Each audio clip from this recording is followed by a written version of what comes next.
Recipe লাউ পাতা দিয়ে চিংড়ি মাছ ভাপা ফ্রাই। তো প্রথমে আমি চিংড়ি মাছগুলো ভালো করে ধুয়ে নিয়ে লবণ, হলুদ আর রসুন কুচি, পেঁয়াজ কুচি ও লঙ্কা কুচি আর দিয়ে তেলের ওপরে ফ্রাই করে নিয়েছি। আর হলুদ দিয়ে ফ্রাই করে নিয়েছি ভালো করে।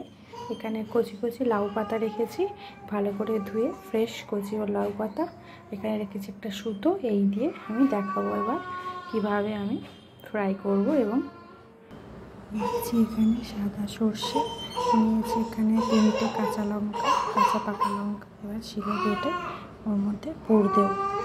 আমার কাঁচা লঙ্কা ও পোস্ত বাটা হয়ে গেছে শিলে, কাঁচা লঙ্কা ও সর্ষে বাটা।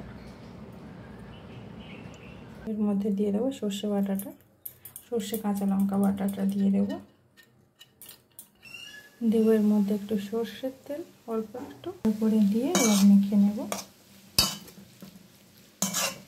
এটা চিংড়িটা ছোট চিংড়ি, পুকুরের চিংড়ি।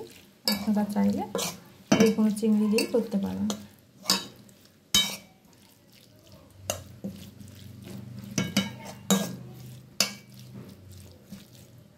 এরকম একটা প্লেন শুধু পাতা, তার উপরে দিয়ে দেবো এই চিংড়ি মাছটা।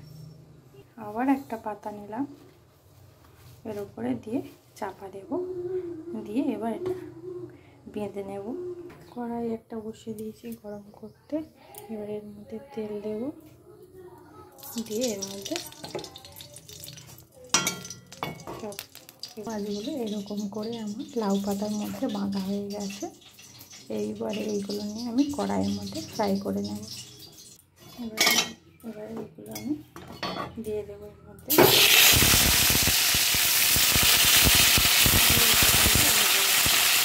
এটা এবার উল্টে পাল্টে নেব আমার।